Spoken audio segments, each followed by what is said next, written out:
அப்போ இன்னைக்கு வேற லெவலில் இருக்க போகுது. எங்கள் 3 பேருக்குமே தெரியாத இடம், ஜஸ்ட் கூகுளில் பார்த்து நம்ம போகக்கூடிய இடம் மாதிரி தான் இந்த இடம். அப்படி இப்படின்னு எங்கெல்லாமோ சுற்றிட்டு எங்களுக்கு இன்னும் அந்த ஒரு இடம் பிடி கிடையாது. ஏன்னா 2-3 வழி இருக்குது அந்த இது போகிறதுக்கு. எவ்வளோ அடுத்தண்ணே தண்ணி வேறு எடுத்துகிட்டு வரல.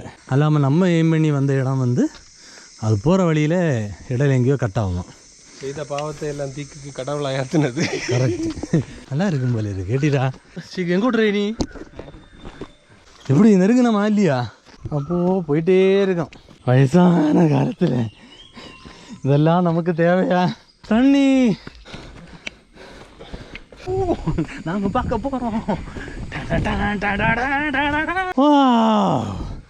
ஆமாம், நாங்கள் மேப்பு பார்த்து வேற எங்கேயோ வந்து மாட்டி அந்த இடத்த பார்த்துட்டு இருக்கோம்.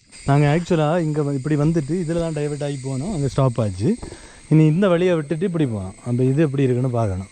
நல்ல வேலை ஏறணும். சிட்டார் ரிசர்வாயர். அப்படி நாங்கள் இந்த பக்கம் மலையை ஏறணும். இந்த பக்கத்தில் பார்த்தா அடுத்த ஒரு மலை இருக்குது. இந்த மலையில் அதான் அந்த இடத்துல இருந்து தான் நம்ம யோசித்தோம் இந்த பக்கம் மாறதுக்கு எது வழின்னு. குளிக்க போகிறோம். சூட இறக்கிட்டு மறுபடியும் இந்த வெயிலில் நாங்கள் போகிறோம். அப்போ இந்த பயணம் சூப்பராக இருந்தது, செமையாக இருந்தது.